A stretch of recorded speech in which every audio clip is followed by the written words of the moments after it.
예, 또 앞뒤 사랑과 이렇게 인사합시다. 늘 행복하시기 바랍니다. 네, 우리 사랑하는 주의 자녀들도 행복하시기 바라고요. 우리 동규하고 우리 이한이하고 이래는 오늘 어버이날 맞아서 부모님께 감사하다고 말씀드렸나요? 안 했어요.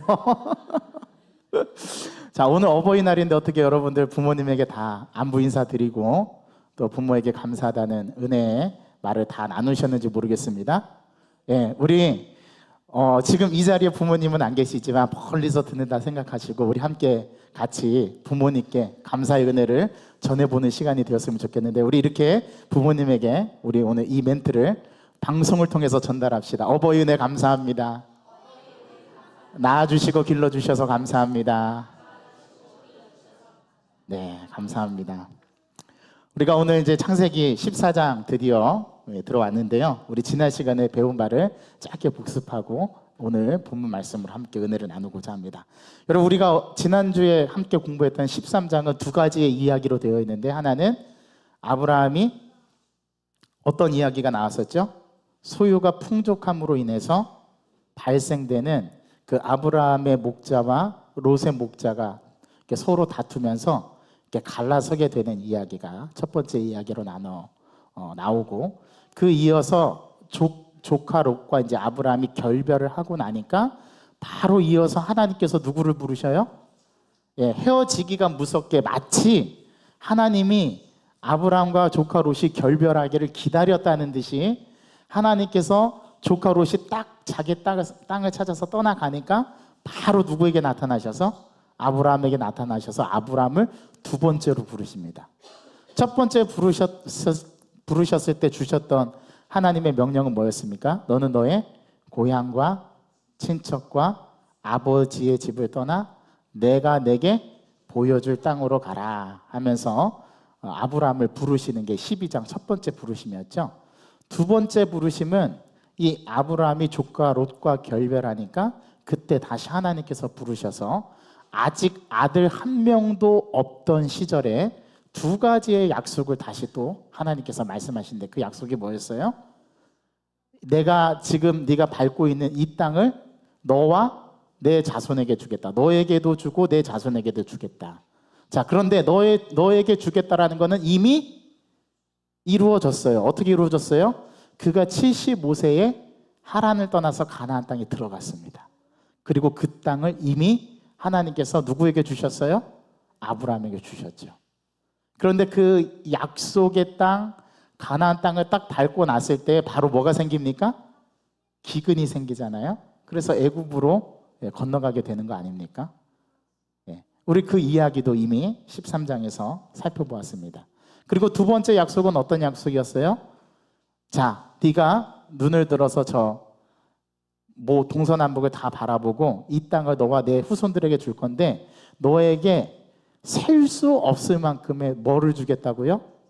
자손을 주겠대요. 아니, 아들 한 명도 안 주신 지금 상황에서 다른 건 바라지도 않는데 자기의 생업을 이을 후사 아들만 주셔도 감지덕지인데 하나님이 실현하시는 건 아니지만 너무 허황된 과장된 말씀을 하시는데 어떤 말씀하세요? 내 자손을 땅의 티끌처럼 많게 주겠다. 자, 그러면서 하나님이 아브라함을 더 약 올리시는 것처럼 말씀하시는데, 야, 너 땅의 티끌 셀 수 있지? 그러면 땅의 티끌을 셀 수 있어요, 없어요? 설 수 없죠. 이거 과장법이고 반어법이고 역설법인데, 야, 네가 땅의 티끌을 셀 수 있을진데 그 땅의 티끌보다 많은 자손을 내게 주겠다라고 하나님께서 땅에 대한 약속과 자손에 대한 약속을 주십니다. 그리고 이 창세기 12장부터 여호수아에 이르기까지 이 땅에 대한 약속은 어떻게 돼요? 성취가 되고 자손에 대한 약속도 성취가 되죠. 그게 모세오경 전반에 흐르는 주제입니다. 그래서 창세기, 출애굽기, 레위기, 민수기, 신명기 이 5개의 책에 걸쳐서 여호수아서까지 하면 6경이 되겠죠. 이 여호수아서까지 포함시킨다면 이 6개의 책에서 전면에 쫙 흐르는 주제가 하나가 있다면 그것은 땅에 대한 약속과 그 약속이 성취되는 것, 그리고 자손에 대한 약속과 그 자손이 성취되는 역사를 보여주는 게 모세오경 또는 모세육경이라고 부르는데, 그렇게 우리가 이해할 수 있습니다. 이 주제가 쭉 가요. 신명기, 여호수아까지. 그리고 신명기서에서 모세는 느보산에 올라서 요단 서편 딱 들어갈 그 땅을 바라보고 거기서 죽고요. 모세의 후계자였던 청년 여호수아가 모세의 뒤를 이어서 이스라엘 백성들 제2세대를 이끌고 가나안 땅으로 진입하죠.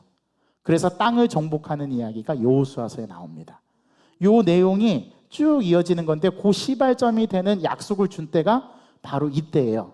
누구 하나 없을 시절, 아들 하나, 자손 하나 없을 시절에 이 약속을 주셨는데 이 약속을 아브라함은 믿었습니다. 그 이야기가 우리가 지난주에 복습했던 13장의 내용이에요. 자, 우리 지난주 13장에서 우리는 어떤 의미를 우리 13장에서 볼 수 있었냐면, 첫 번째는 하나님의 약속은 아브라함에게 주신 것이지 누구에게 준 것이 아니었다? 롯에게 준 것이 아니었다. 그래서 하나님은 결국 롯과 어떻게 하게 하신다고요? 결별하게 하신다. 그래서 롯을 떠나가게 하시죠. 자, 롯을 떠나가게 하시면서 하나님께서 아브라함을 다시 부르셨을 때 그에게 다시금 약속을 해주시는데 땅에 대한 약속과 자손에 대한 약속을 주세요. 이걸 통해서 알 수 있는 점이 뭡니까? 하나님의 약속은 공유되는 게 아니구나. 이 약속은 누구에게 주신 약속이라고요? 아브라함에게 주신 약속이라는 거예요. 자, 그러나 하나님은 아브라함을 생각하시고 아브라함을 통해서 모든 사람들에게 주시는 축복의 통로로 삼는데, 그것 때문에 조카 롯도 뭐를 받아요? 축복을 받아요. 그래서 애굽에서 거부가 되어 돌아왔을 때 아브라함도 소유가 넉넉하고 롯도 소유가 넉넉해서 창세기 13장 4절부터 쭉 읽어보면은 그들이 함께 동거할 수가 없게 된 상태가 됐다라고 얘기합니다. 더불어 롯도 축복을 받습니다. 자, 이걸 통해서 우리는 뭐를 깨달아야 되냐면, 나로 인해서 타인이 더불어 복받는 인생이 돼야지 우리가 복을 함께 누리도록 주지는 못할 망정 해악을 끼치는 존재가 돼서는 안 된다라는 것이 지난주의 적용점이었죠. 그래서 저와 여러분들도 아브라함처럼 복의 통로가 되고 축복을 다른 사람이 더불어 나 때문에 축복받는 인생이 돼야 되지, 우리 때문에 고통을 겪고 우리 때문에 해악을 끼치는 그러한 사람이 되면 안 된다라는 게 우리 지난주의 적용점이었습니다. 자, 두 번째, 땅과 자손에 대한 약속을 주시지만 아브라함은 현재 아들이 한 명도 없다라는 거. 여러분, 이 약속이 가능하겠습니까? 이 약속을 여러분들에게 해주신다면 여러분들 받아들일 만하겠습니까? 라고 제가 질문했습니다. 자, 그리고 이 약속은 인간의 이성적으로 또 인간의 합리적인 생각으로는 전혀 받아들여질 수가 없어요. 그런데 하나님은 어떤 분이시라고요? 우리의 이성과 우리의 합리적인 그러한 합리성을 초월하시는 분이죠. 그래서 하나님께서는 아들 한 명도 없던 시절에 이 아브라함에게 땅과 자손에 대한 약속을 해주셨다라는 겁니다. 자, 그런데 여기서 중요한 점이 있어요. 아브라함은 하나님께서 주신 약속을 붙든 게 아니라 뭐를 붙들었다고요? 그는 그 약속을 주신 하나님을 붙들었다라는 거. 그걸 어떻게 알 수 있어요? 약속을 붙들었다면 그가 그 땅을 떠나지 않았겠죠. 가나안 땅에 살았겠죠. 그런데 어디로 이주합니까? 애굽으로 이주해서 다시 애굽으로 갔다가 거부가 되어가지고 결과적으로는 다시 가나안 땅으로 들어갑니다. 기근도 피하고 또 거기에서 거부가 돼서 모든 풍성한 재물과 가축을 이끌고 다시 가나안 땅으로 돌아오게 됐다라는 거. 이게 놀라우신 하나님의 방법이었다라는 거죠. 우리는 그걸 알아야 돼요. 그래서 아브라함은 절대로 하나님께서 주신 그 축복을 자체를 붙들지를 않았어요. 그 복을 주시는 누구를 붙들었다고요? 하나님. 또 그 근거를 어디서 찾을 수 있습니까? 그가 돌아와서 가나안 땅에 돌아왔을 때 그가 또 제일 먼저 한 일이 뭐였어요? 그가 베델과 아이 사이에서 제단을 쌓고 하나님께 예배했던 거였어요. 이걸 보면 아브라함이 하나님께서 주신 축복을 붙든 게 아니라 하나님을 붙들었다는 사실을 우리는 깨닫게 되는 거죠. 그래서 우리가 어디를 가든 우리가 예배하는 그 장소가 뭐가 되고요? 하나님의 예배의 장소가 되고 그것이 축복의 장소가 되고 그곳이 하나님께서 임재하시는 장소가 된다. 그래서 제가 어디에 있든지 뭐 하라고 제가 여러분들에게 도전해 드렸습니까? 예배하라고, 기도하라고. 그렇게 말씀을 드렸던 게 지난주 말씀이었습니다. 자, 우리는 오늘은 14장까지 왔습니다. 14장의 위치를 한번 살펴봐야 되겠죠? 자, 창세기 1장부터 한번 13장까지 쭉 가볼까요? 제가 하는 게 아니라 여러분들이 해보세요. 자, 1장에는 어떤 내용이 나옵니까? 예, 다 같이 입을 열어서 큰 소리로. 자, 1장은 예, 천지 창조, 2장은 인간 창조, 3장은 인간 타락. 그 단적인 예가 뭐예요? 4장에서 살인사건. 어떤 살인사건이었어요?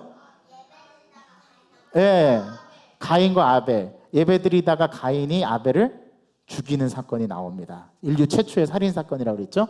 자, 1장부터 4장까지의 내용을 5장에서 뭘로 정리해 줍니까? 자, 아담 족보로 정리해 줍니다.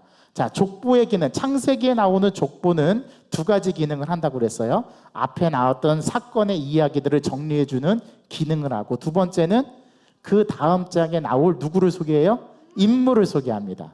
그래서 아담으로부터 해서 누구까지 갑니까? 예, 노아까지 갑니다. 자, 그럼 6장에 누가 등장한다는 거 알 수 있죠? 노아. 자, 노아가 뭐 만듭니까? 방주 만들어요. 하나님께서 7장에서 예, 홍수로 심판하시죠. 그래서 방주로 살아나는 노아의 이야기. 8장에 그 방주가 어디에 머무르? 그렇죠. 아라랏산에 머무릅니다. 자, 9장에 가서 예, 이제 다시는 내가 물로 심판하지 않겠다라는 무지개 언약, 영원한 언약. 그렇죠. 잘하고 있어요. 자, 10장에 가서 6장부터 9장까지의 4장의 내용을 뭘로 정리해 줄까요? 예, 노아의 족보로 정리해 줍니다. 그렇죠? 자, 노아의 족보를 통해서 누구까지 쭉 가죠? 셈, 함, 야벳까지 가죠. 자, 11장에서 자, 원시 역사의 가장 예, 바벨탑 사건. 바벨탑 사건을 통해서 또 누구의 족보로 정리를 해 줍니까? 셈 족보로 정리해 줍니다. 자, 셈 족보를 통해서 쭉 계보가 이어져서 누구까지 갈까요? 자, 12장에 드디어 나올 사람 누구? 아브라함. 예, 그래서 11장에서 원역사가 끝나고요. 12장부터는 족장들의 이야기인 족장사가 시작이 됩니다. 자, 그래서 1장 때는 두 사람의 인물이 중심이 돼요. 누가 누구 중심이 될까요? 노아와 아담과 예, 노아가 두 명이 중심이 인물이 되고, 자, 10장 때는 전부 다 누구 이야기? 아브라함 이야기. 예. 아브라함이 10장 때는 전부 다 아브라함의 이야기만 나와요. 자, 12장에서 하나님께서 아브라함을 어떻게 하십니까? 선택하십니다. 하나님을 부르시죠. 그래서 12장을 무슨 장이라고 불러요? 아브라함 소명장이라고 부릅니다. 하나님 앞에 부름을 받는 이야기. 소명장. 자, 13장에서 우리가 지난주에 공부했죠? 소유가 너무 많아져가지고 도저히 이제 롯과 함께 거주할 수가 없어요. 그래서 결별을 하는데 아브라함이 롯에게 먼저 뭐를 줍니까? 선택권을 줍니다. 어떤 선택권을 줘요? 동서남북을 바라봐라. 다 우리 땅이 우리 앞에 있지 않냐. 네가 뭐하면 좌하면 나는 우하고, 네가 우하면 나는 좌하겠다. 그러니까 네가 먼저 선택해라. 그래서 땅을 선택할 수 있는 이니셔티브, 우선권을 누구에게 줘요? 예, 롯에게 줍니다. 자, 그때 롯이 딱 눈을 들어서 어디를 바라봐요? 동쪽을 바라봐요. 그 동쪽은 어디 땅이었어요? 예, 소돔과 고모라 땅에 있는 요단 동편을 쫙 보고 그곳을 봤더니 마치 어디와 같았다? 여호와의 동산과 애굽 땅 같았다. 그래서 그 땅이 너무 좋아 보이는 거예요. 그래서 이 롯과 아브람은 이렇게 이동해서 텐트를 치면서 이동해서 다는 유목민이었기 때문에 유목민에게 가장 중요한 수단은 뭐예요? 물과 목초지예요. 목초지. 가축을 먹일 수 있는 풀이 많은 곳. 그래야 생계를 꾸려갈 거 아니에요? 그래서 요단 동편에 딱 바르니까 너무 좋았어요. 그래서 요단 동편을 누가 차지해요? 예, 롯이 차지합니다. 그래서 13장이 누구의 선택? 자, 롯의 선택. 자, 반대로 롯을 선택하고 나서 아브라함은 어디를 선택하죠? 서쪽. 자, 롯은 어디 쪽? 동쪽. 자, 재미있게도 성경에서 항상 동쪽은 결과가 좋아요, 안 좋아요? 안 좋아요. 예, 참 신기하죠? 특별히 창세기에서 항상 동쪽 방향은 안 좋아요. 가인이 어디로 옮겨갔어요? 동쪽으로 옮겨갔어요. 동쪽으로 옮겨갔던 거는 항상 안 좋아요. 자, 시날 땅에 있던 그 니므롯이 있었던 땅이 어디 땅이냐면 시날 땅인데 시날 땅이 어디 있어요? 동쪽에 있어요. 그래서 항상 동쪽 방향은 안 좋아요. 이상하게. 그래서 아브라함은 서쪽에 있는 어디를 선택하냐면 헤브론을 선택하죠. 맞습니까? 네. 자, 오늘 드디어 14장. 예. 자, 14장은 내용이 어떤 내용이냐면 사해 지역이 있어요. 사해 지역. 이따가 지도로 그려드릴 거예요. 사해 지역에 부족들이 동맹을 맺어요. 그 부족들이 동맹을 맺어서 서로 보호해주는 관계에 있었는데 이 동맹 관계가 깨지면서 어떤 게 일어납니까? 전쟁이 일어납니다. 그 전쟁이 일어나는데 이게 이제 세상 역사의 틈바구니 속에서 아브라함과 롯이 살아가는데 이 세상 역사에서 사해동맹 전쟁이 일어나면서 여기에 살았던 누가? 롯이 어디에 살았었다고 그랬어요? 동쪽에 있는 어디 땅? 소돔과 고모라 살고 있는데 그 소돔과 고모라가 약탈을 당하게 되면서 롯이 그 왕들에 의해서 잡혀가게 되는 거예요. 이 이야기를 누가 들어요? 아브라함이 듣고 오늘 자기가 집에서 길리고 훈련된 자 몇 명? 318명을 데리고 가서 롯을 구출해 오는 이야기가 오늘 본문의 이야기입니다. 예, 그 이야기가 그래서 사해동맹 전쟁 이야기가 오늘 소개가 되고 우리가 다음 주에 살펴볼 건데 어떤 인물이 나타나냐면 멜기세덱이라는 인물이 나타나서 아브라함이 이 멜기세덱이가 뭐를 줘요? 자신이 전쟁에서 승리한 전리품의 얼마? 10분의 1. 그래서 11조에 대한 이야기가 처음으로 창세기에서 등장하는 부분이 이 부분입니다. 이 이야기가 오늘 14장의 내용이에요. 자, 15장에서는 하나님께서 사해동맹 이후에 밤중에 아브라함을 다시 부르셔서 또 무슨 약속을 해주세요? 네, 횃불 언약을 해주세요. 자손에 대한 얘기를 해주세요. 아직 아들 한 명도 없는데. 자, 그러면 기다려야 되는데 16장에 기다리지를 못하고 누구를 통해서 아들을 낳아요? 예, 사라의 첩인 하갈을 통해서 애굽에서 얻은 하갈을 통해서 이스마엘을 낳아요. 이게 또 화근의 시작이 돼요.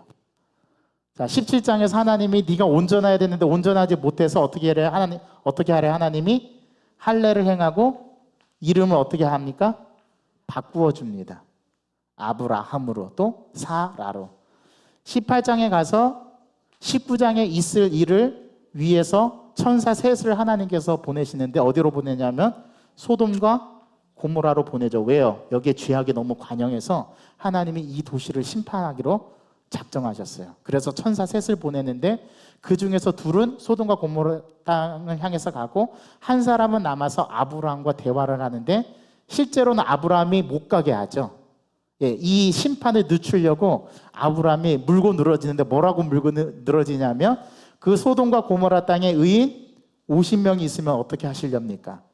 그러면 네 말대로 의인 50이 있으면 내가 그 땅을 심판하지 않겠다. 자, 그런데 50명이 있다는 거예요? 없다는 거예요? 그래서 이번에는 45명을 구합니다. 그 다음에 30명을 구합니다. 그 다음에 20명을 구합니다. 그 다음에 10명을 구합니다. 40 빠졌네요. 총 몇 번을 구해요? 6번을 구해요. 근데 그 땅에 소돔과 고모라 땅에 의인 몇 명이 없대요? 10명이 없대요. 그래서 소돔과 고모라 땅이 멸망당합니다. 자, 보십시오.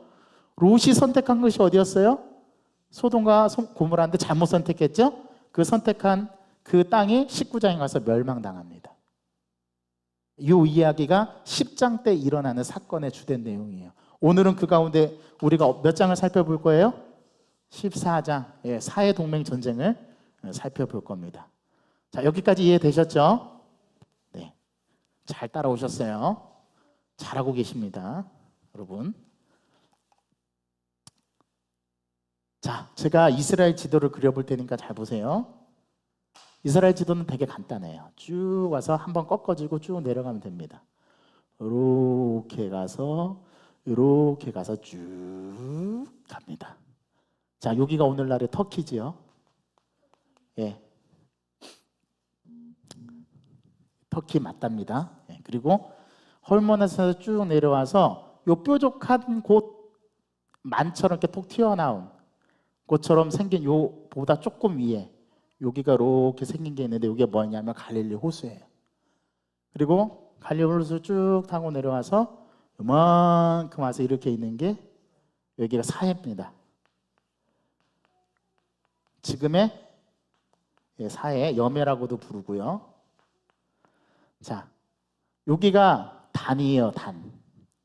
지명의 단이라는 지명인데 여기 라이스라는 곳인데 옛 명칭으로는 이 단 지역에 뭐가 있냐면 헐몬산이 있어. 헐몬산. 만년설입니다. 헐몬산. 여기서 눈이 녹아 내려가지고 쭉 그 물줄기가 쭉 내려온 게 어디예요? 요게 쭉 내려와서 모인 게 갈릴리 호수예요. 갈릴리 호수. 자, 이 갈릴리 호수라고도 부르고 갈릴리 바다라고도 부르는데요. 자, 갈릴리 호수를 다른 말로 또 어떤 호수라고 부르냐면 들어보셨습니까? 긴네렛 호수라고도 부릅니다. 자, 또 다른 말로 게네사렛 호수라고도 불러요. 명칭이 여러 가지인데요. 이게 갈릴리 호수입니다. 요 갈릴리 호수와 여매를 이어주는 요 강 이름이 뭐냐면 요게 요단강입니다. 요단강. 자, 요단강을 중심으로 요단강 우측을 요단 동편이라고 부르고요. 요단강을 중심으로 서쪽을 요단 서편이라고 부르는데, 자, 요단 서편은 전부 다 평야지대입니다. 여기가 요쯤이 우리나라처럼 태백산맥처럼 높은 산들이 있어요. 요거를 계곡이라 협곡이라고 하는데, 요 계곡을 딱 넘어가서 요단강에 딱 들어가면 요단강은 해발보다 낮은 푹 꺼집니다. 그리고 요 트랜스 요르단을 중심으로 해서 이쪽 서편 쪽으로는 계속 완만하게 쭉 내려가는, 그래서 동고 서저, 우리나라 지형하고 똑같아요. 참 되게 많이 닮았어요. 우리나라랑 이스라엘이랑은. 예, 동고서저인데 서쪽으로는 평야, 여기 다 평야 지역입니다. 그리고 여기는 지중해. 오늘 옛날에는 대해라고도 불렀어요. 큰 바다. 예, 이렇게 지중해가 있습니다. 이렇게 쭉 내려가서 이렇게 되는데 여기가 이제 나일강, 삼각주. 예, 여기가 나일강이에요. 나일강. 그러니까 이 애굽이죠, 애굽. 자, 애국과 지금 이 팔레스틴 땅, 여기가 이제 이스라엘 영토인데요. 이 이스라엘에 애굽에서 이스라엘까지 자지 않고 가면은 한 일주일 안에 갈 수 있는, 빨리 가면 3일길도 갈 수 있는 그런 되게 가까운 거리인데, 이 애국과 그 다음에 이스라엘 요 땅 아랫부분에 여기를 뭐라고 부르냐면은 성경에서 남방이라고 불러요. 남방. 근데 여러분들은 이미 창세기에서 뭐라고 나왔냐면 네게브라고 나왔습니다. 네게브. 요쪽이 이제 시나이 반도가 있고 여기가 모압과 암몬 지역이에요. 이렇게 되어 있습니다. 자, 그런데 문제는 오늘 성경에 나타나는 요 사해를 중심으로 해서, 여기 사해를 중심으로, 물이 많으니까 사해를 중심으로 해서 이렇게 부족들이 요 사해를 중심으로 모여 살았어요.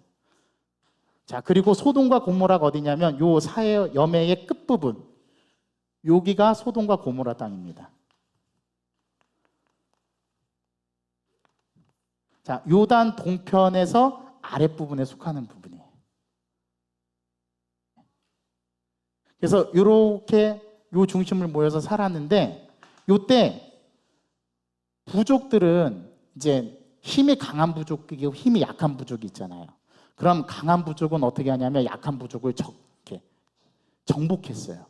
그래서 자기의 힘을 키워가는 것으로 삼았는데, 그때의 가장 대표적인 부족을 이루면서 국가라는 개념까지는 가기는 어렵지만 그래도 그 고대 근동에서 꽤나 힘을 쓰고 살았던 사람들이 서로 동맹을 맺는데, 어떤 동맹을 맺냐면은 우리가 서로 동맹을 맺어서 외부에서 우리를 침략해 오는 것을 서로 막고 도와주고, 그 다음에 그 자기네들이 점령한 국가들에게는 조공을 받는 그러한 당시에 시족 부족 사회가 되게 많았었는데, 그때 동맹을 이루면서 살았던 그 여러 왕들이 있었는데 그 중에서 제일 대빵이 짱이 누구였냐면 엘라망 그돌라오멜이었습니다. 이름이 참 특이하죠? 그돌라오멜. 자, 이 그돌라오멜을 중심으로 주변 정세 국가들이 이 왕에게 복종하면서 이 왕에게 조공을 바쳤거든요. 자, 이 그돌라오멜과 동맹을 맺은 세 나라가 더 있습니다. 그게 시날 왕 아므라벨. 그렇죠, 권사님. 그 다음에 엘라살 왕 아리옥. 그 다음에 고임왕 디달. 이렇게 엘라만 그로라멜까지 해서 요 팀이 한 팀. 자, 그 중에서 가장 강력한 왕은 누구? 그돌라오멜. 그래서 아므라벨, 아리옥, 디달이 다 그돌라오멜을 섬겼어요. 뿐만 아니라 이 주변에 있는 또 다른 5개의 국가들이 있었는데 그게 소돔왕 베라, 그 다음에 고모라 왕 비르사, 아드마 왕 시납, 그 다음에 스보임 왕 세메벨. 맞나요? 자, 그 다음에 마지막 소할 왕 벨라. 이렇게 5개의 왕이 또 동맹을 맺어서 요 그돌라오멜을 섬겼어요. 그런데 몇 년 동안 섬겼냐면 12년간 섬겼어요. 12년간 조공을 바치면서 나는 당신들을 왕으로 삼고 우리는 당신들을 섬깁니다.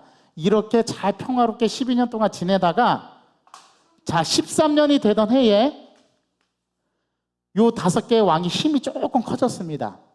야, 그래서 모의를 해요. 야, 우리 그돌라오멜 칠까? 야, 우리 언제까지 조공 바치면서 우리가 따까리 할 셈이냐? 네, 그러면서 얘네들이 힘을 모아가지고 제 13년이 되던 해에 그돌라오멜을 어떻게 합니까? 배반합니다. 배신합니다. 배반하고 그 얘기를 누가 들어요? 그돌라오멜이 듣고 아하, 요 놈들 안 되겠네 해서 시날왕, 엘라살왕, 고임왕 다들 소집해가지고 얘네들 있는 땅으로 가려면 여러 부족을 거쳐야 되거든요. 그 부족들을 싹 다 점령해버립니다. 그리고 마침내 누구에게 가요? 얘네들한테 가서 소돔과 고모라 왕을 얘네들을 치고 얘네들의 있었던 모든 재물과 재산을 다 약탈해가지고 데려가요. 자, 그때 소돔에 살고 있던 누구? 조카 롯도 이 열방들의 틈바구니 속에서 함께 껴서 포로로 잡혀갑니다. 자, 그때 롯이 잡혀간다라는 이야기를 이 전쟁에서 살아남은 자가 누구에게로 와서? 아브라함에게로 와서 당신 조카 롯이 지금 붙잡혀갔습니다. 큰일 났습니다. 히브리 사람이었던 이 아브라함에게 알려주죠. 그 얘기를 듣자마자 아브라함이 어떻게 합니까? 자, 아브라함도 동맹군이 있었을까요? 없었을까요? 있었죠. 아브라함도 혼자서 자기가 모든 걸 다 대적을 할 수가 없으니까 이때를 위함이다 준비를 해서 아브라함도 3명과 동맹관계를 맺는데 그게 누구예요? 넬, 에스골로, 마므레네요. 그래서 아넬과 에스골과 마므레 이 3사람은 형제였어요. 근데 힘이 강했어요. 그래서 아브라함과 동맹을 맺어서 서로 도와주는 관계가 됐습니다. 그리고 자기가 이렇게 될 거를 미리 예비해서 318명을 집에서 기르고 훈련시킨 사람 318명의 군사를 자기가 갖고 있었는데 그 군사들을 이끌고 누구를 구하러 가는 거예요? 조카 롯을 구하러 가는 거예요. 자, 오늘 말씀해 보니까 엘라만 그돌라오멜가 얘네들이 소돔과 고모라 왕을 다 죽이고 재산을 가지고 가서 여기서 어디까지 진출을 하냐면은 단까지 진출을 하는데 이 뒤를 추격해서 누가 따라가는 거예요?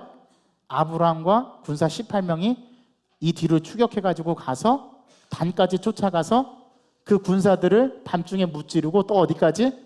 다메섹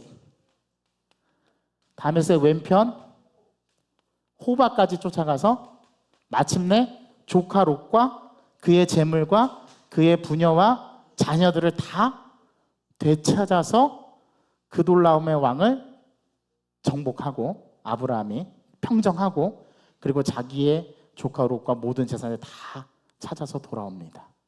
이 이야기가 14장 1절부터 16절까지 내용이에요. 여러분 그렇게 어렵지 않아요. 그렇죠? 그냥 딱 내용은 그 내용이에요. 자, 그런데 오늘 성경 한 가지 관찰해야 될 점이 있습니다. 여러분 저처럼 관찰을 하셨는지 모르겠지만 자, 오늘 본문에 특이한 점이 하나 있어요. 특이한 점이 뭘까요? 혹시 발견하셨습니까? 이 이름이 한 번도 안 나와요. 예, 그렇습니다, 권사님. 여호와란 이름이 한 번도 안 나와요. 14장 전체에 하나님이란 단어가 한 번도 안 나와요. 맞습니까? 자, 우리가 관찰해야 되고 첫 번째, 지금까지 아주 주어로서 그동안 많이 나왔던 하나님이 한 번도 언급되지 않아요. 자, 두 번째, 오늘 이 본문은 14장은 이게 세상 역사에서 일어났던 일들을 증언하는데요. 이게 역사의 기록이 되어 있어요, 여러분.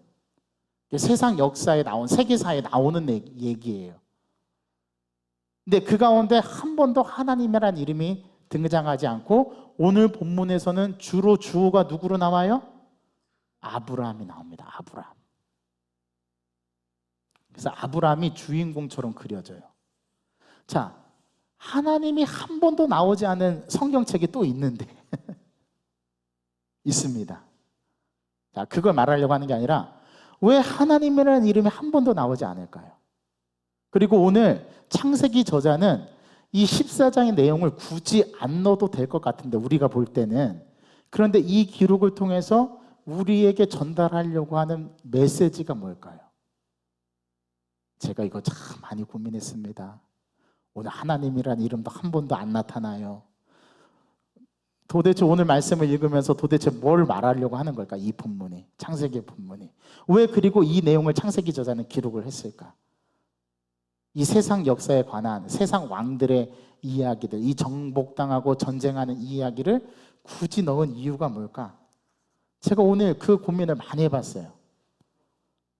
이러한 세상의 역사의 열강의 틈바구니에 끼어서 하나님이 선택한 사람 아브라함, 그리고 그의 아브라함의 조카. 결국은 이 일이 누구 때문에 일어났냐면 조카 롯 때문에 일어난 일이거든요. 자, 그러면 여러분 여기서 두 번째 생각해야 될 거, 굳이 아브라함이 가야 될 필요성이 있었을까요? 그냥 자기 친족, 그냥 죽으면 만 거지. 자기가 굳이 자기 군사를 데리고 저 단까지 쫓아가가지고 그 당시에 가장 강력한 왕이라고 하는 그돌레오메과 싸울 때 자기 목숨의 신변이 위협당할 수도 있고 자기가 그 전쟁에서 죽을 수도 있는데, 이 이야기는 굉장히 12장의 내용과 너무 반대되지 않아요? 그때는 자기 목숨 살겠다고 자기 아내를 방패로 삼아가지고 그 방패 뒤에 숨어가지고 자기 아내를 희생시켰는데, 이제는 자기 조카 롯 자기 뭐 아내 구하는 것도 아니고 아들 구하는 것도 아니고 자기 조카 롯 구하고자 저 단까지 쫓아가가지고 그 당시에 가장 강력한 왕, 여기 다섯 왕이 합세해도 한 왕을 못 이기는데 아브라함에 가면 이길이라는 보장도 없어요. 그런데 단까지 쫓아가서 자기 조카 롯을 구하기 위해서 자기 목숨을 걸고 간다? 여러분 12장과 비교하면 전혀 이해가 안 되는 부분이죠. 굳이 이렇게 할 필요가 있었을까? 그런 생각도 오늘 말씀을 통해서 한번 해봅니다. 자, 오늘 본문의 말씀의 메시지가 뭘까? 여러분 한번 생각해 보세요. 이 이야기를 통해서 도대체 우리에게 뭐를 말씀하려고 하는 거죠? 하나님은? 또 이 이야기를 통해서 창세기 전하는 오늘 무엇을 우리에게 깨우쳐 주려고 하는 걸까요? 그 이야기가 있으니까 이 말씀을 창세기에 기록했을 거 아닙니까? 그렇죠? 그냥 이유 없이 말씀은 그냥 기록된 건 아닐 텐데, 그러면 분명히 이 이야기를 통해서 전달해주려고 하는, 본문이 전달하고자 하는 그런 메시지가 분명히 이 안에 있을 텐데 그게 뭘까요? 한 가지는 우리가 아까 그 14장의 위치를 생각해 보면서 우리가 창세기 흐름을 볼 때 13장에서 롯이 선택했다고 그랬죠? 자, 저는 이렇게 생각을 해봤어요. 아하, 잘못된 선택의 결과는, 잘못된 선택의 결과,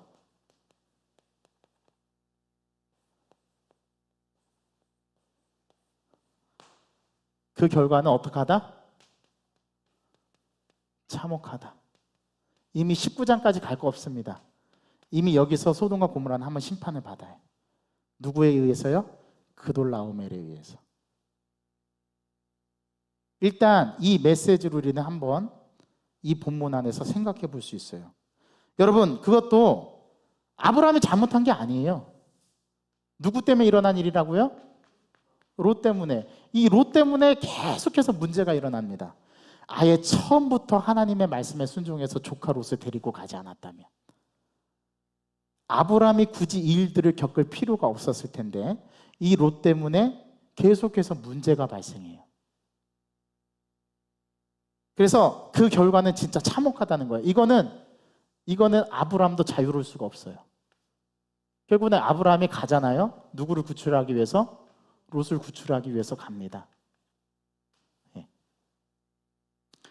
롯은 자기가 선택한 그 선택으로 인해서 자기도 모르는 사이에 세계 역사의 소용돌이 가운데 빠져들죠. 롯으로 인해 아브라함도 그렇게 그 세상의 역사의 소용돌이에 빠져들어갑니다. 그리고 13장에서 롯은 가장 좋은 목조지, 가장 좋은 땅이었던 소돔과 고모라 땅이 있는 요단 동편 지역을 택하죠. 이게 선택이었습니다. 늘 최고로 좋은 것을 바라던 이 롯의 탐욕스러운 욕망이 그를 소돔과 고모라로 견인하게 되는 요인이 되죠. 그래서 사람의 탐욕과 욕심은 우리를 자꾸 좋지 않은 길로 가게 만들어요. 저와 여러분들을 자꾸 죄악의 길로 가게 만드는 아주 강력한 힘이 있어요. 매혹적이에요, 심지어.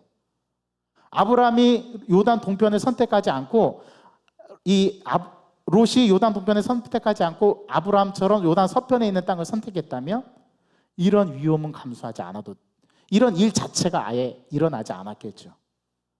그런데 이것에 대해서 롯은 자기의 친척 관계였던 아브라함에게 영향을 미치고 아브라함은 이 영향을 받아서 자기가 이 일을 주도적으로 해결해 나가는 그러한 결과까지 갑니다.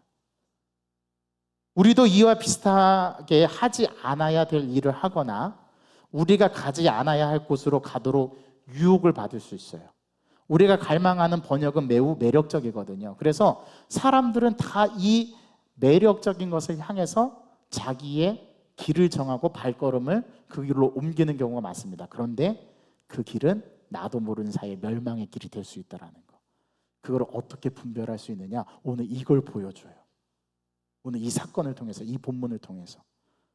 여러분, 우리의 동기가 하나님의 열망과 일치하지 않을 때에 그 우리에게 주는 번영은 우리를 유혹하는 동시에 우리를 노예로 만들고 결국에는 그것에 대한 참혹한 결과를 우리가 감내해야 한다는 것을 오늘 본문은 보여줍니다.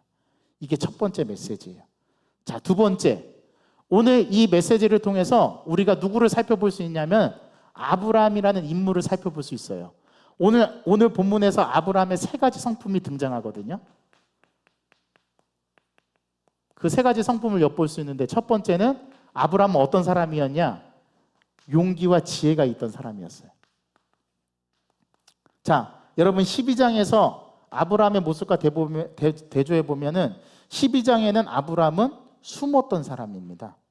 누구에 숨었냐면 자기 부인 뒤에 숨었어요. 자기 부인을 방패로 내세우고 자기 부인을 희생시켜서 자기의 목숨을 구했던 사람이 아브라함이었어요. 자, 그런데 지금 14장에서는 아브라함이 전혀 바뀐 사람의 모습으로 나타나죠. 아니, 언제 아브라함이 그랬느냐는 듯이. 아브라함이 그 소식을 듣자마자 집에서 기르고 연습한 군사 318명과 또 아넬과 에스골과 만물의 동맹의 사람들까지 데리고 가서 그돌라오멜을 끝까지 추격해가지고 쳐부숩니다. 어디서부터 아브라함이 이런 용기가 생겼죠? 자, 여기서 뭘 볼 수 있어요? 아브라함이 12장부터 13장을 거쳐가면서 사건들을 만나면서 아브라함이 변화되었다는 것을 우리는 생각해 볼 수 있어요. 어떻게 변화됐어요? 하나님의 사람으로 변화가 됩니다. 제가 지난주 주일 오후 예배 때 말씀드렸죠. 하나님은 어떤 사람을 사용하신다고요? 첫 번째, 변화된 사람을 쓰십니다. 두 번째, 하나님의 약속에 신뢰하는 사람, 하나님의 약속에 목숨 건 사람을 하나님은 사용하신다 그랬어요. 아브라함이 12장과는 전혀 다르게 14장에서는 아브라함이 변화된 모습을 보여줘요. 어떻게 변화되었어요? 용기를 가지는, 그리고 지혜가 있죠. 자, 그돌라오메를 쫓아가는데 그돌라오메를 급습한 게 밤이었습니까? 낮이었습니까? 밤중입니다. 무방비 상태에 있을 때. 요거 밤까지 기다리는 거 되게 힘들거든요. 그런데 아브라함과 318명과 동맹한 자들은 밤까지 기다렸다가 그돌라오메를 급습합니다. 그래서 그돌라오메를 정복하죠. 아브라함에게 지혜가 있었던 거예요. 이런 아브라함의 모습을 보여줘요. 두 번째, 아브라함이 어떤 모습을 보여줍니까? 그는 준비되어 있었던 자입니다. 준비되어 있었어요. 준비. 어떤 거를 준비했어요? 이 열방의 틈바구니 속에서 언젠가 자기도 이러한 일을 부딪힐 거라는 걸 알았어요. 그래서 집에서 길리고 훈련시킨 사 몇 명을 키워냈습니까? 318명. 뭐 했던 거예요? 준비했던 거예요. 언젠가 나도 누군가 나를 위협하는 존재가 나에게도 올 것이다 라는 것을 그는 예측을 했던 거예요. 그래서 집에서 기르고 군사로서 연습한 자를 318명 동안 기르고 있었다라는 거. 모든 일에 아브라함은 철저하게 준비했어요. 준비된 자만이 하나님 앞에 쓰임받습니다. 자, 세 번째, 아브라함의 어떤 성품을 또 지켜볼 수 있습니까? 아브라함은 어떤 사람이었다? 성숙한 사람이었다. 성숙한 사람. 제가 기도 제목 가운데 우리 영광교회가 성숙하고 건강한 교회가 되게 해달라는 게 우리 기도 제목인데, 아브라함은 아주 성숙한 사람이었어요. 우리는 언제 어려운 임무를 완수하도록 요구받을지 결코 알지 못합니다. 아브라함처럼 우리도 그때를 대비해야 하고, 그때가 왔을 때 하나님이 주시는 용기를 가지고서 이 일들을 잘 해나가야 되는데요, 그러기 위해서는 성숙한 모습이 필요해요. 우리에게. 여러분, 여기서 성숙하다는 게 뭔지 아십니까? 성숙하다는 거? 성숙하다는 것은 하나님을 신뢰하고 맡기는 것을 말해요. 아브라함이 그렇게 변화되어 갔다라는 것을 오늘 이 본문을 통해서 이 세 가지를 보게 됩니다. 이 사해동맹 전쟁을 통해서 우리는 아브라함의 이런 모습을 엿볼 수 있어요. 이게 12장과 13장에서는 전혀 보여지지 않던 아브라함의 모습. 무슨 말씀입니까? 아브라함은 변화되어 가고 있습니다. 그 변화의 정점이 어디냐면 창세기 22장이에요. 자, 세 번째, 오늘 본문에서 이 본문에서 우리가 캐치할 수 있는 메시지 세 번째, 오늘 본문에서는 한 번도 하나님이 등장하지 않습니다. 하나님이 직접 개입하시거나 하나님이 직접 나타나서 하시는 게 없어요. 그럼 하나님이 없는 거냐? 아니에요. 오늘 하나님의 모습을 어디에서 발견할 수 있어요? 아브라함을 통해서 발견할 수 있어요. 우리는 그걸 볼 수 있어야 돼요. 여러분 생각해 보세요. 하나님의 이름이 한 번도 언급되지 않지만 우리는 하나님께서 지금 누구와 함께하고 계시다는 걸 알 수 있어요? 아브라함과 함께하고 계시다는 걸 알 수 있어요. 여러분, 하나님은 롯을 통해서 세계 역사의 소용돌이에 가운데 빠져들게 하시고, 그 가운데 역시 아브라함도 그 역사 가운데 한복판에 빠져들게 하셔서 거기서 아브라함을 통해서 승리하게 만드십니다. 이게 하나님의 방법이에요. 자, 우리가 만약에 이런 상황이라면, 아이고 목사님, 우리는 이 험난한 길을 비껴가야 됩니다. 우회해서 가시죠. 이게 저와 여러분들이 짜낸 지혜일 텐데 하나님께서는 그 방법이 아니랍니다. 정면으로 돌파하는데 가장 강력한 그돌라오메를 끝까지 추격하게 합니다. 누구를 통해서요? 아브라함을 통해서. 그리고 마침내 그돌라오메과 동맹한 3명의 왕까지 다 제압해버려요. 자, 이거는 또 우리 인간의 이성과 합리적인 효율성을 가지고서는 설명 불가해요. 자, 318명이 4명의 왕의 부족과 그와 결탁한 군사들을 무찔렀다. 이거는 수학적인 게임으로는 게임이 안 되는 거죠. 그런데 그 가운데 아브람과 함께하는 그 318명 가운데 누가 함께 하시고 계시다고요? 하나님. 우리는 세상 역사를 바라볼 때 항상 이걸 봐야 됩니다. 그 역사의 너머에는 그 역사를 주관해 가시고 그 역사 가운데 중심에 서 있는 분이 누구라고요? 하나님이심을 알아요. 그래서 저는 오늘날 대한민국의 정치가 너무 지금 힘들고 우리 경제가 너무 힘들고 세상도 지금 평화가 위협받고 있는 이 상황 속에서도 우리가 바라고 소망할 것은 없지만 딱 한 가지, 그 역사의 중심에 누가 계시다고요? 하나님이 계시다. 하나님이 이 역사를 만들어가고 계신다. 하나님이 이 역사를 바라보시면서 하나님께서 이 모든 것을 주관해 가시는 분이시 누구시냐? 하나님이시다. 그 하나님이 주관하에 가고 계시기 때문에 우리는 지금 당장 그 해안을 가지고 그 의미가 뭔지는 모르지만 하나님은 마침내 이 세상 역사를 하나님의 방식대로 이끌어 가실 거라는 거. 오늘 하나님이 한 번도 등장하지 않지만 여기서 암묵적으로 상징적으로 하나님이 모든 것을 주도해 가고 계신다는 것을 우리는 영적인 눈으로 바라볼 수 있어야 합니다. 오늘 그래서 이 본문이 그래서 중요한 거예요. 창세기 저자는 이 본문을 우리에게 가장 중요한 본문으로 지시하고 있어요. 요 14장이 딱 끝나야지만 15장에 가서 하나님께서 횃불 언약 가운데 하나님 다시 아브라함을 부르십니다. 너 봤지? 그리고 아브라함이 승전고를 가지고 돌아올 때 그 아브라함을 나가서 맞았던 사람이 멜기세덱과 살레망 멜기세덱과 소돔과 고모라 왕이 가서 맞아요. 자기네들 재산을 다 찾아가지고 돌아오죠. 다음 주에 살펴볼 건데 거기에도 중요한 내용이 있습니다. 오늘처럼 이 세 가지 중요한 메시지가 오늘 본문에 들어있다라는 거예요.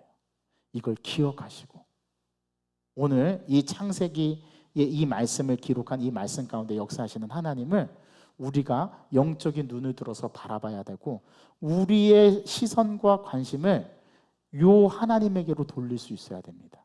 그래야 오늘 본문에서 이 아브라함이 조카 롯을 단순히 구해왔다라는 그 차원이 아니라 하나님께서 이 세상 역사를 어떻게 주도하고 이끌어 가시는가, 그거를 우리는 이해되진 않지만 우리가 이것을 바라보고 수용할 수 있는 지평이 열려요. 아, 그렇구나. 지금 우리 대한민국이 힘들고 지금 어려운 가운데 있고 이 세상 열방 속에서는 지금 이스라엘과 다른 나라가 전쟁을 하고 있고 우크라이나와 러시아가 전쟁하고 있고 알게 모르게 작은 소수의 전쟁들이 전 세계 가운데 계속 비일비재하게 일어나고 있는데 그것만 바라보면 근시안적으로 바라보고 우리는 소망이 없어요. 희망이 없어요. 우리는 불안감만 가득할 뿐이에요. 그런데 그 너머에 계셔서 이 세상 역사를 딱 잡고 가시는 누구를 봐야 된다고요? 하나님을 봐야 되는 거예요. 그러면 우리 마음의 불안보다는 하나님께서 이걸 통해서 또 우리에게 어떤 메시지를 들려주실까? 우리를 설레게 하고 기대하게 만들죠. 오늘 그러한 역사를 오늘 이 밤에 여러분들이 기도 제목으로 삼고 하나님, 이러한 일들이 오늘 나에게 일어날 수 있도록, 내 삶에서 일어날 수 있도록, 내 삶에서 그런 하나님 경험할 수 있도록 우리 가운데 역사해 달라고 이 밤에 부르짖는 저와 여러분 되기를 간절히 소망합니다. 하나님 아버지, 오늘 말씀을 통해서 우리가 귀한 하나님의 메시지를 생각해 봅니다. 오늘 말씀은 성경에 한 번도 하나님이 등장하지 않지만 그 가운데 아브라함을 통해서 역사하시고 아브라함을 통해서 말씀하시는 그 하나님을 바라보면서 우리가 오늘 하나님 앞에 나아가는 저희들 이 밤이 되게 해주시고 또 그 말씀을 붙들고 전심으로 하나님 앞에 기도하는 이 밤이 되게 하여 주옵소서. 하나님, 이 5월 8일은 다시 돌아오지 않습니다. 오늘 이 밤에 주님 만나기를 소망합니다. 주님 만나기를 간절히 사모합니다. 우리 기도할 때, 찬양할 때 그 찬양의 가사의 고백을 통해서, 기도를 통해서 우리를 만나주시고 이 시간 우리가 기도할 때 우리에게 기도의 영을 부어주셔서 하나님을 귀하게 경험하는 오늘 기도회가 될 수 있도록 하나님 도와주시옵소서. 예수 그리스도의 이름으로 감사하며 기도하옵나이다. 아멘. 오늘 주신 말씀을 생각하면서 우리 밤이나 낮이나